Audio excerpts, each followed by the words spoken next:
All right, this meeting is being recorded. Let's get started with the Sobrante Water Treatment Plant Reliability Improvements Project public scoping meeting. And I would like to turn things over to your elected board member who represents this area. Thank you for coming, Director Marguerite Young. Hi, everyone. My name is, thank you, Charla. Thank you to everyone who's taken time from their evening to join us on this important project. This is actually my second water treatment plant update meeting of the day. I was over at the Orinda Water Treatment Plant earlier today for a in-person tour, which was very exciting about the upgrades we're making there. I love working to carry out East Bay MUD's mission to protect public health and the environment. I'm the elected director for this area, and the rest of my ward extends up Dam Road into Orinda and Moraga, and then up over the hills to Piedmont and a big part of Oakland. So I like to say that the area I represent kind of is the heart of East Bay MUD's service area, and the treatment plants that that operate in that ward are like the beating heart and the circulatory system. So tonight we are excited to talk with you and engage in conversation about the improvements that we're making at the Sobrante Water Treatment Plant. This, like our Orinda project and all of the rest of our infrastructure projects, are an investment in our water infrastructure, which improve the reliability of our long-term water supply. Before I turn things over to the project team, I do want to emphasize the value of having clean, safe water for our daily needs. We don't really think about it when we turn the tap on, but East Bay MUD is a not-for-profit public water agency that manages more than 325 square miles of watershed, all the way up into the Sierra Nevada mountains, and then a large part of the area that's just up the road from all of us. God, I'm getting a call. We're really focused on we've provided quality, reliable, great tasting drinking water to the people of the East Bay for nearly 100 years. Next year is our 100-year anniversary. And now we're making upgrades to our facilities so that we can continue to do that for the next 100 years. You can find us at eastbaymud.com, follow us at EBMUD on Nextdoor, Facebook, Twitter, and LinkedIn. This evening, I am joined by our Sobrante Water Treatment Plant Reliability Improvement Projects team, who will provide more detail about the project, the need for it, the scope and schedule, and how you can provide public comments and contribute to the project success. And now I'd like to turn it over to Stella Tan, the project manager. Take it away, Stella. Thank you very much, Director Young, and welcome everyone. Thank you for joining us this evening. I'm here to talk to you about the Sobrante Water Treatment Plant Reliability Improvements Project located at the water treatment plant that's shown here.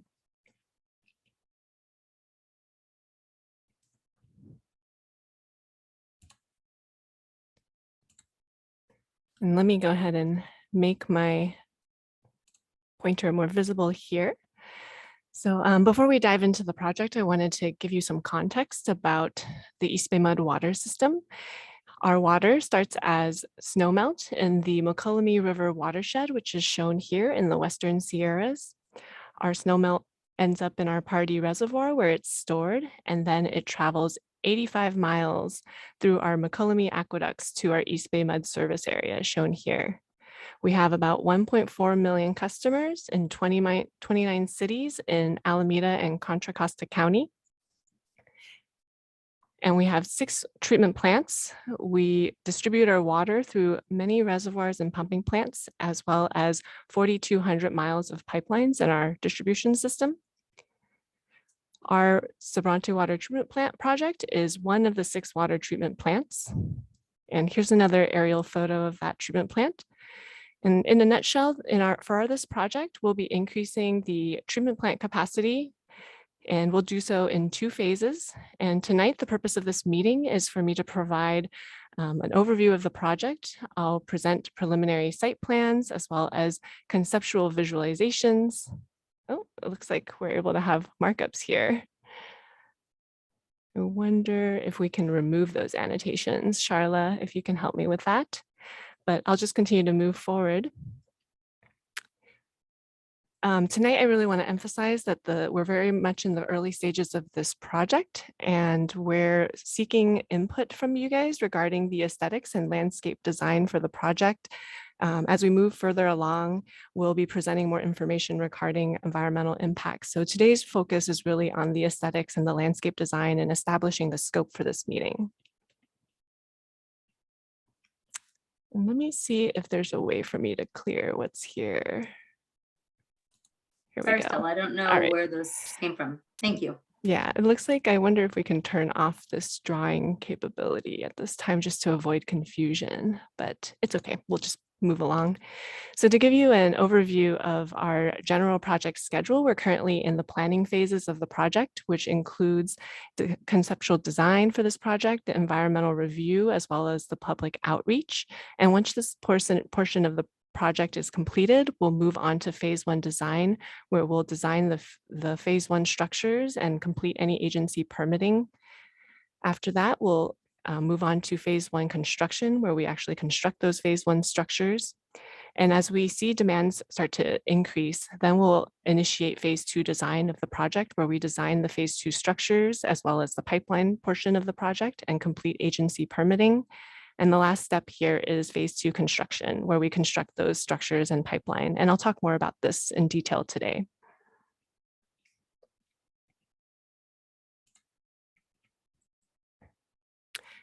To give you a sense of what I'll discuss today, I'll go through our project team, or introduce our project team. I'll present the project location, the purpose, need, and description. We'll also present conceptual visual simulations. I'll talk about the environmental review process and schedule. We'll discuss next steps, and then there'll be time for questions and comments. So diving right in, East Bay MUD team includes myself, the project manager. We also have Tim McGowan, who's the senior civil engineer on the project, and Dave Renstrom, who's the division manager for the water distribution planning division. And then we have Charlotte Sullivan, who's our community affairs representative. We also are working with our consultants, Panorama Environmental Inc., who is our environmental consultant and who will be helping us with the environmental analysis for this project, as well as their sub-consultants, MWA Architects and Merrill Morris Partners, who's the architects and the landscape architects on the project. This map here shows the project locations. There are 2 of them. The first is the Sobrante Water Treatment Plant located at Amend Road in El Sobrante. The treatment plant is located east of Highway 80, north of San Pablo Dam Road, off of Valley View Road on Amend. And it's located just northwest of the San Pablo Reservoir, which supplies this water treatment plant. The second component of this project is the Central North Aqueduct pipeline, which is shown here in red, and I'll provide a little bit more detail about its exact location in a moment. The purpose of our project includes meeting existing and future water demands. This project is also needed to maintain water quality and reduce disinfectant byproducts. We need this project to support drought operations and to provide treatment capacity when we experience changing untreated water quality, and also when we have planned untreated water aqueduct outages. The scope of the project includes constructing new structures to increase reliable capacity of the water treatment plant. In phase 1 in the near term, we'll increase the treatment capacity to 60 million gallons per day, and in phase 2 in the long term to 80 million gallons per day. After phase 1 is completed, we'll be demolishing structures at the existing water treatment plant. And then in phase 2, it will include the Central North Aqueduct pipeline, which will be required to convey that phase 2 treatment capacity. And just to provide you with some context for the size of this water treatment plant, the 60 and 80 MGD are what will be needed to supply the area shown here in red. The Sobrante Water Treatment Plant is located here, and that San Pablo Reservoir here. And this treatment plant supplies the whole area from Crockett all the way to Richmond. To give you a sense of where these improvements will be located, this is a map that shows an aerial of the water treatment plant site. This is Amend Road right here and Valley View Road to orient you. In phase 1, we'll be constructing the improvements that are shown here. It includes improvements at the existing water treatment plant, as well as new structures in the northern property adjacent to Amend Road and north of our existing water treatment plant. We'll be adding a new fence line as shown here in yellow dashed line, and we'll be relocating the entrance a little bit further north on our entrance road. Phase 1 will also include a new stormwater basin, as well as a new maintenance building and parking, which consolidates all the existing uses at the site that are currently scattered throughout. And then when we've completed the construction of these facilities, we'll be demolishing the existing structures that are shown here on the other side of Valley View Road off of De Avila Way and La Honda Road. In phase 2, we'll construct the improvements that are shown here in pink, and those will all be located within the existing water treatment plant site. The phase 1 improvements are planned for construction from 2026 to 2030, and the phase 2 facilities are the timing for that is still being determined, and it will really be initiated as we see demands increase, but we anticipate that timeframe to be after 2035. And then expanding on the phase 2 Central North Aqueduct pipeline, this is a map that shows its location relative to the Sobrante Water Treatment Plant. The pipeline will be located on La Honda Road. It'll turn on De Avila Way and then onto San Pablo Dam Road. This section will be 54-inch in size. And as we turn onto El Portal Drive, this section will be 72-inch. And on Rollingwood Drive and Road 20, crossing San Pablo, the pipeline will return to a 54-inch size. And now I'd like to hand off this presentation to our architects and landscape architect, introducing Dana Elliott with MWA Architects to talk about the aesthetic and landscape design.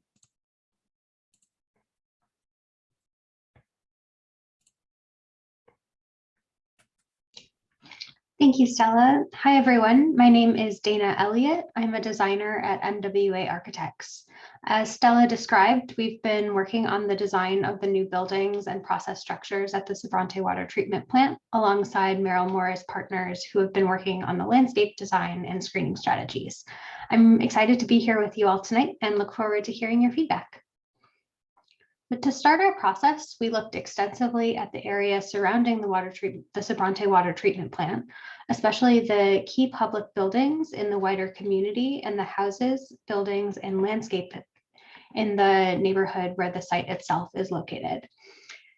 These are some pictures of a few of those buildings, as well as some representative images of the existing features at the water treatment plant. We want to ensure that any new designs fit well into the neighborhood and context of El Sobrante, as well as fitting into the features that already exist at the Sobrante Water Treatment Plant. We looked at the materials, building sizes, and the shapes of the existing buildings. And because this is a working site, the buildings and structures really represent their function more than anything else. The materials and shapes that are on site are meant to be simple and durable, but there are some expressive roofs, like the curve of the building in the bottom left or the waveform of the one just next to it. And those expressive roof forms are quite visible from public roadways. So in our design process, we wanted to take these features into account in order to unify the site elements and fit in with the context.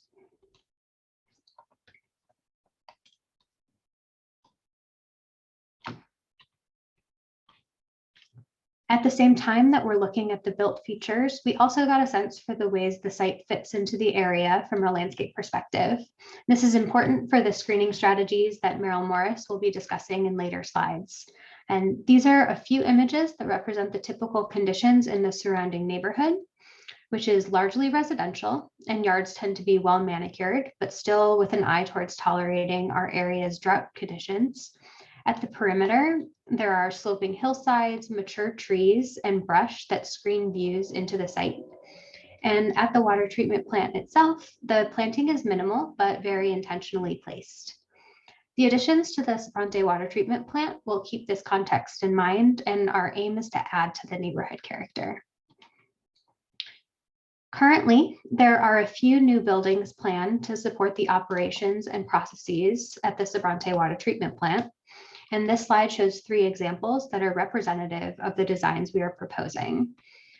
The new structures on site, in particular the planned new buildings, came out of these studies of the context that I described earlier. During our design process, we drew inspiration from the existing architecture, in particular utilizing the simple, clean geometry and durable materials, as well as opportunities for natural daylighting to create a positive place for East Bay MUD employees to report to work. So the key aspects of the designs that we'd like to highlight are sloped roofs with high-level windows to provide natural light inside, following the more expressive roof shapes that we see in the existing architecture. Concrete that blends well with the existing materials on site, and metal panels as a material to complement the concrete. We've oriented the staff-occupied portions of the maintenance building, which is this one on top, towards the entry gate to create a friendlier, less industrial view into the site and emphasize them with this change of material. Our hope is that these new buildings and structures will be thoughtful additions to the area and ones that help unify the new and existing architecture on the site. So this slide shows an aerial of the overall site looking roughly southeast, with Amend Road in the foreground here and the Richmond Fire Station in the bottom right corner, just to orient you. This shows both the existing conditions and the proposed future improvements to give a sense of the overall scale of the project. So those improvements are generally concentrated in the foreground portion of the image, but there are a few new structures throughout the site. And we've shown the new features outlined with the orange dotted line here. Because the most visible project components are located along Amend Road here, that's where we've concentrated the landscape screening strategies where they will make the most impact. This is an overall site plan showing the existing buildings, the planned structures, and new landscaping included in this improvement project. Part of this project is a study of how those changes to the site will affect the surrounding community from a visual standpoint. We studied the impacts from all around the water treatment plant and found the key views where the improvements will be visible. So due to the existing slope in the hillside and mature landscaping, particularly around the edges on Valley View Road, the northeast portion of Amend Road, and then below Fascination Circle, most public viewpoints won't be affected due to this project. We've developed a series of images from around the site where the views may change, however. So the first view is located at the entry road to the water treatment plant on Amend Road looking south. The second view is at the intersection of Heavenly Ridge Lane and Amend Road looking south again, where a good portion of the new equipment will be located. The third view is located along Amend Road looking southeast at the most visible portion of the improvements. And much of our screening effort is concentrated here, as I mentioned before. The fourth view is located on Christopher Court, about halfway up the block, looking east towards the water treatment plant.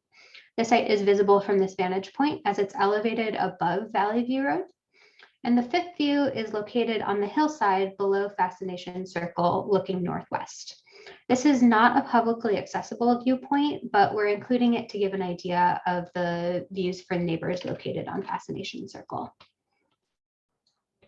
So these images are those views as they currently exist. I know they're rather small on this slide, but each view will be larger on subsequent slides with this same plan in the corner noting where the camera is standing. The selection of views represent the areas where the impacts of the site improvements will be seen the most. Merrill Morris Partners has been working alongside our team to mitigate those effects with a landscape strategy at the perimeter of the site. So I'll now hand it over to Monty Hill to walk us through those views and screening strategies. And thank you everyone for your time. Thank you, Dana. I'm Monty Hill from Merrill Morris Partners. I'm a landscape architect, and we've been looking at the screening of these public views to the new water treatment plant.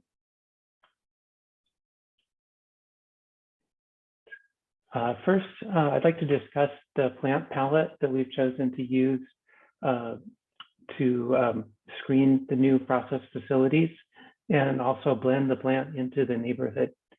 There's a variety of native and adapted trees that we've chosen to use. Some conifers, some are flowering, and some are deciduous that will lose their leaves in the winter to provide a kind of seasonal change. This next slide are the shrubs and smaller perennials that we'll be using underneath the trees, and they'll screen the plant from the lower level, help blend the plant into the neighborhood setting, and all of the plants are adapted to our summer dry climate with low water usage, and can provide a value to our local ecosystem. The first view that Dana described is the entry road view. This is the entry road along Amend. This is looking into the plant just up above Heavenly Ridge Lane. This is the view as it exists now. This is the view as we've envisioned it to appear after the new facilities have been constructed. You can see the perimeter fence is installed. However, no landscaping is pictured here yet. This is year 5. After 5 years of growth, we'd expect the shrubs to be approaching their full width and height, and the trees are starting to show presence and block some of the plant equipment. At year 10, the shrubs have all reached their maximum height, and the trees are approaching their maximum full growth, but probably still have a little bit to go to reach their full potential. Now, this is the view from Heavenly Ridge Lane at the intersection, looking into the plant, looking south. This is the same view after the plant construction, and the fence is bordering the road. And again, this is year 5, where we see some of the shrubs approaching their full potential and the trees in the background starting to get tall. And then this would be at year 10, where you can see most of the trees and shrubs are at their full height, and most of the plant facilities are being screened. The third view, this is Amend Road near the fire station, just up a little bit, looking across the plant, water treatment plant facilities. Of course, they're not built yet. This is the existing view. And for this view, we have a couple of options that we would like your input on to gauge preferences for whether a berm versus a wall would be a good approach. So to explain a little further, this is option 1. This is a berm, which is basically a mound of earth that would be mounted against the facilities, and the earth would slope up from Amend Road. There would be shrubs and smaller plants planted along the berm to further screen the facilities. Option number 2 is to put in a series of walls. There would be short walls that would step up the landscape and provide a little bit more height than just the berm. So the plant would be screened perhaps a little bit sooner than if we had the berm, but you would see this built walls along the road. We would also screen the walls as best we could with shrubs and planting. And so this would be option 1, the berm at year 0 after the plant is constructed, but without the planting yet. And you can see the earth mounted up against the facility. This is at year 5. The shrubs are starting to fill in, not reaching their full potential yet. And this is year 10, where we'd expect pretty much the mature growth of all the plants. Now this is option 2. These are the walls that were pictured before. And this is year 0 after the plant is constructed. This is year 5 after the shrubs have gained some growth and are starting to screen the facilities behind. And then this is year 10. The shrubs are at full size pretty much and almost completely screen out the process facilities. And so these are the 2 approaches. And to gauge your preferences for which approach you prefer, we'd like to poll your interest. So you should see a poll pop up on your screen, and please provide a response. And we will take your preferences into consideration as we come to a decision on the landscape design and the approach. You can also email your comments until approximately April 11th, but Stella will talk about that a little more later. The email address to email your comments is in the chat. So please go ahead and we'll give people a few minutes or a minute or so to make their decisions.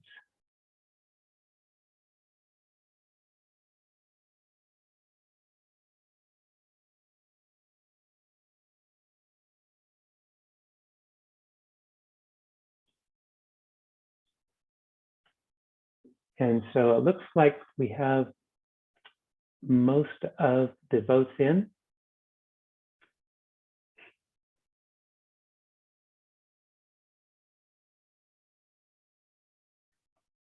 And so oh, there's still a couple more coming in. Maybe give it another 20 seconds.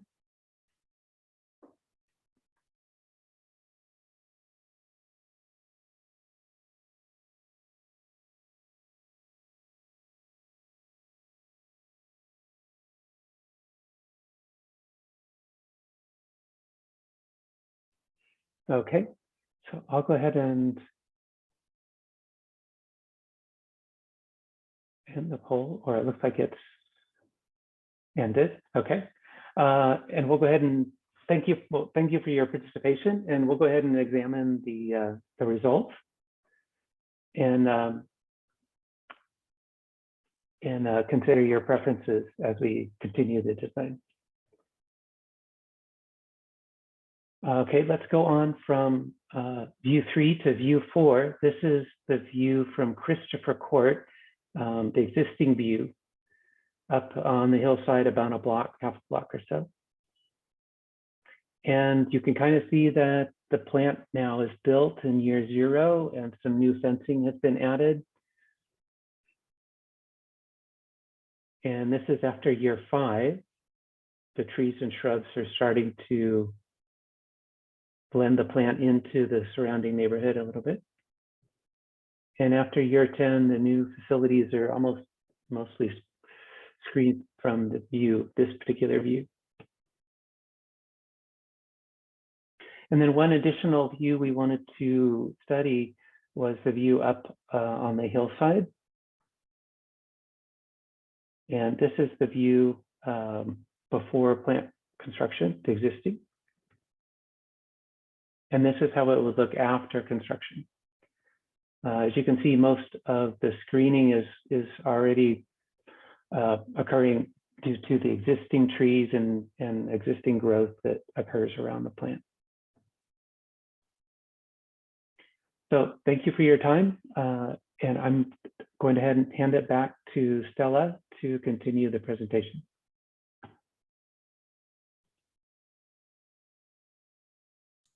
Thank you, Monty. Give me a second here. All right. So next I'll talk about the environmental review process and schedule. As many of you may already know, East Bay MUD is preparing an environmental impact report for this project. For those of you who are not familiar, an environmental impact report, or EIR, is required under the California Environmental Quality Act, also known as CEQA. An EIR is required when there is potential that a project may have significant impacts, and its purpose is to inform the public of the environmental consequences of any projects that are carried out. So as a part of the EIR process, we will be reviewing the following environmental resource categories, which include aesthetics, air quality, biological resources, cultural and historical resources, energy, geology, greenhouse gases, hazards, hydrology and water quality, noise, traffic, and wildfire. We'll be evaluating whether our project has impacts in these categories and determining whether those impacts are less than significant with mitigation, or significant and unavoidable. For now, we have an initial study that we've prepared that is available on our project website, which is linked here. To give you a sense of our environmental review schedule, this is our schedule shown here.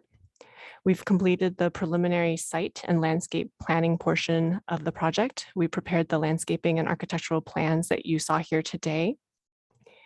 And now we recently just issued the notice of preparation. This was our notice to the public and agencies that we will be preparing an environmental impact report for this project, and we requested your public comments. We're here today at our public meeting number 1 to discuss the landscaping and get your additional impact on the scope of the project. And as needed, we can hold additional public meetings to address any comments. In addition, in January of 2024, we'll be publishing the draft EIR. In the draft EIR, we will have identified the impacts of this project, and we'll talk in detail a little bit more about those and how we'll be mitigating any of those impacts that we identify. And then in that same time period, we'll be holding a public meeting where we'll present the information regarding what we found from the draft EIR, and we'll also request additional comments. So you'll definitely have more opportunities to hear from us about what we've discovered and to speak to the impacts that we identify. In fall of 2024, we plan to publish the final EIR, which will have addressed all the public comments from the draft EIR. And in that same time period, we will go to the East Bay MUD Board of Directors for project consideration. We'll have a public hearing and we'll request project approval. The next steps will be to incorporate feedback from tonight's public meeting and through any written sources. I want to emphasize again, like Charla said, today's meeting is more for clarifying questions, but if you have any questions or comments that you would like incorporated into the draft EIR, please send them to us in writing, in email or physical mail. And of course, we'll consider your preferences for the wall and berm, which seemed pretty split. So feel free to write us if you have any additional thoughts. And then the next step will also be for us to continue to prepare for the draft environmental impact report. And that'll be released, as I said earlier, January 2024. And so then for any additional information, we'll continue to update our project website, which is again linked here. Questions and comments should go to our email shown here and copied into the chat. You can also send us physical mail at the address shown here. And as we've mentioned already, all the comments regarding the notice of preparation of the EIR are due to us by April 11th of this year. And for any additional questions, you can contact Charla Sullivan at the phone number shown here. So with that, I'd like to open it up for the question and comment period. If you'd like to participate, please click the raise hand button. You may have to go find this reactions button before you can click raise hands if you have any questions, and feel free to put them in the chat. A member of our team, Charla, will prompt you to speak, and please state your first name before you provide your comment, and please lower your hand once you're done. And with that, I will stop my screen share to open it up for discussion. I'll turn it over to you, Charla. Thanks so much, Stella. We do have a question in the chat, but it is unrelated to this project. So I've provided an email for that customer to ask a question. I do see that there is a hand raised in the participants. Ronnie Turner, I'm going to ask you to unmute. At that time, you will be able to speak. Good evening. I just had a couple of questions, especially around the EIR and really the stabilization of the hill of where the project is taking place, and how stable is the hill currently, and what measures are going to be taken to maintain stability to keep the hill from eroding or transversing down the hill in case of earthquake or something of that nature. And then the second question is around what all entails with the cultural resources. Yeah, great questions, Ronnie. Regarding the hill, we will be conducting geotechnical analyses as a part of our draft EIR, so you'll get more details as a part of that report. And that will certainly include analysis of whether there's any instability on the hillside, and we'll be doing detailed analyses about that. And then your second question, you mentioned about what is the cultural tribal resources entail. The draft EIR process, as a part of that, we will be working with the certified folks, paleontologists and archaeologists, to identify whether there are any resources anywhere along the project, so that as we do our construction work, we are ensuring that we avoid damaging or interrupting any cultural and tribal resources. So we will be doing an analysis as a part of the draft EIR to make sure that we don't harm any of the resources that are in our construction area.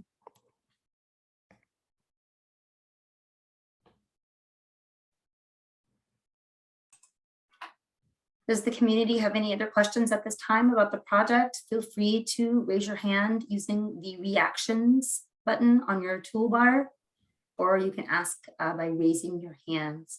I do see another raised hand. Adrian Lambert, I'm going to ask you to unmute and you'll be able to ask your question at that time. Go ahead. Hi, just a question regarding how much distance is going to be between the fence and Amend Road, by itself, because it looks on a map, or at least on a proposed map, that the fence will go pretty close to the Amend Road. And it's nice that design also incorporates landscaping, but it will be nice if there will be a buffer zone between Amend Road and the fence itself, because the design-wise, the fence is, to be honest, quite underwhelming. It's more prison-like, with being a chain link. And so if that was chosen design for the fence, it will be nice that it will be at least screened by landscape vegetation from Amend Road. So I was just wondering if those considerations from aesthetic point of view were taken into consideration as well, because it looks like landscaping will be planted inside of the fencing and not in front of it, to just mask a little bit more of the fencing itself. Yeah, thank you for your comment, Adrian. We did have some landscaping that was in front of the fencing, and just to give you a little bit of background, we do have we have an intensive fencing system, and the objective of that is really to ensure that we're protecting our water supply for the sake of our customers. So we do have a standard fence that is pretty robust, and we can certainly take a look at whether there are other options for the fencing that may be a little bit more aesthetic. We can also take a look at if we can place certain types of landscaping in front of that fence. We do have certain considerations as we do that, because we're kind of balancing the visibility of our screening with the security visibility. As a result, we can't really have anything that is fully screening out our fence or our structures, and we don't want any trees that are too close. The distance between the street and the fence is currently looking like it may be around 6 feet, but that's certainly preliminary. We can see how we might be able to adjust that, but we will look a little bit more into your request, and we'll consider it as we move forward in our design. Thank you for your comment.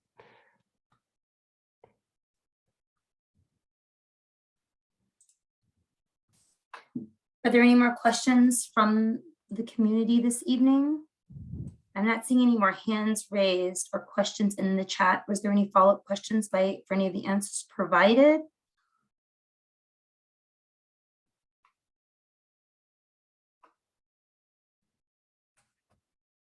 I see a hand. Adrienne has a follow-up question. I'm going to ask you to unmute at this time, Adrienne. Go ahead. Hi, Stella. So thank you for your comment and actually reply.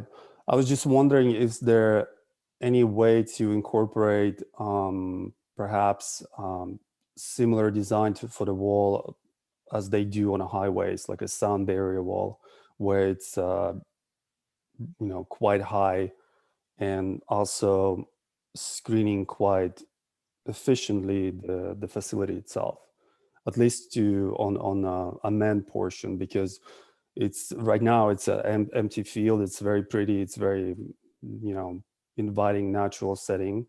And my concern, because it's really residential neighborhood, and the fence itself or design of current fence will definitely make it less residential and more industrial.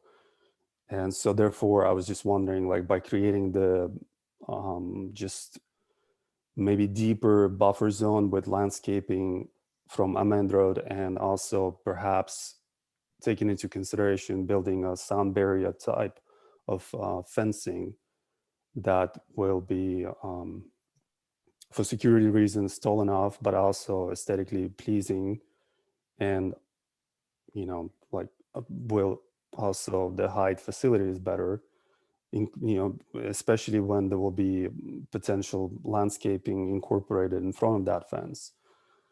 So that's just my feedback, and hopefully there will be some sort of compromise, at least from aesthetics and from screening, and obviously cost of the fencing itself. Yeah, and regarding your question for a kind of full visibility, part of the benefit for fencing is that we can see through it. It's better, it's best from a security standpoint if there's visibility, because then there's more anything that's happening behind the fence can be seen from both sides. So that is a security consideration. But we will look into alternatives that are for fencing that will help kind of reduce the feel that you're mentioning here. So we'll definitely consider your comment at moving forward, and we'll look at some other alternatives that also meet our security requirements. Yeah.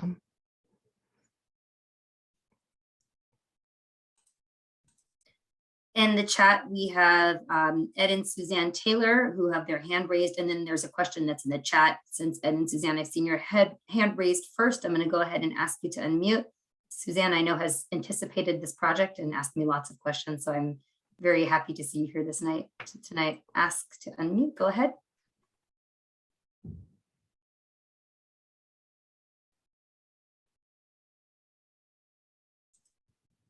Go ahead, Ed and Suzanne, you should be able to speak now.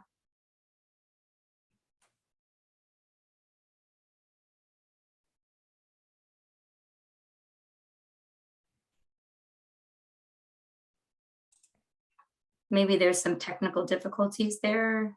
Ed and Suzanne, I'll come back to you, and I'm going to ask the question in the chat. I joined a bit late, but when is the anticipated start of construction, understanding this project is still early in its planning stages? Yeah, so that was covered in the presentation, and feel free to go back to the recording if you want more information on the project, since you weren't able to see the initial parts of it. But the phase 1 construction is currently planned to start in 2026 and should extend through 2030. And then phase 2, the date is still to be determined and will be based on when we start to see increased demands. And that is scheduled to occur after 2035, but the actual year is currently undetermined. Thanks, Stella. I'm going to come back to Ed and Suzanne Taylor. I'm going to ask to unmute.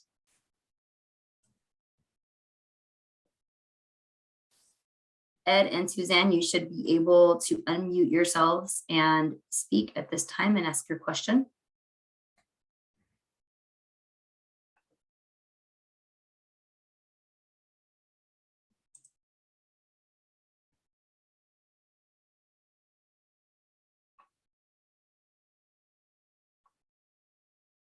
Okay, I'm unable to see. They're not, Ed and Suzanne are still muted, or they're not able to ask their question here, it appears. Ed and Suzanne, would you like to type your question in the chat feature? We're happy to answer your question at this time. It seems like there's a technical difficulty.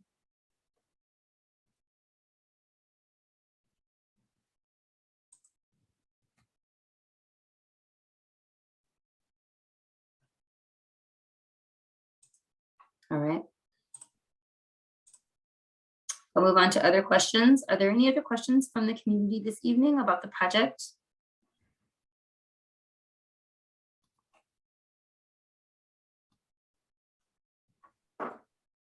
All right. I don't see any more questions, Stella, and in the chat or from our community that's logged in online this evening. I will remind everyone that you can all reach the project via the project email, and you can also find information on the project website, which is dropped in the chat. I will drop it again for those of you who joined a little bit late and don't have all of the chat information.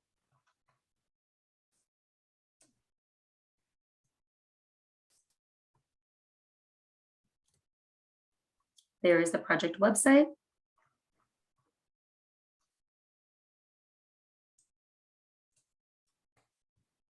And here is the project email.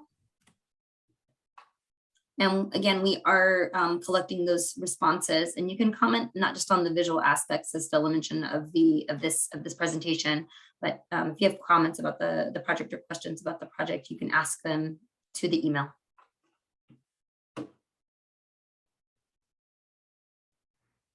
All right. Thank you so much, Stella, for your presentation this evening on the project. And we look forward to working with the community going forward. This is an engagement process. The environmental impact review process does have us interacting with the community quite a bit. So we look forward to future interaction with our community members as this project moves forward in planning and eventually into construction.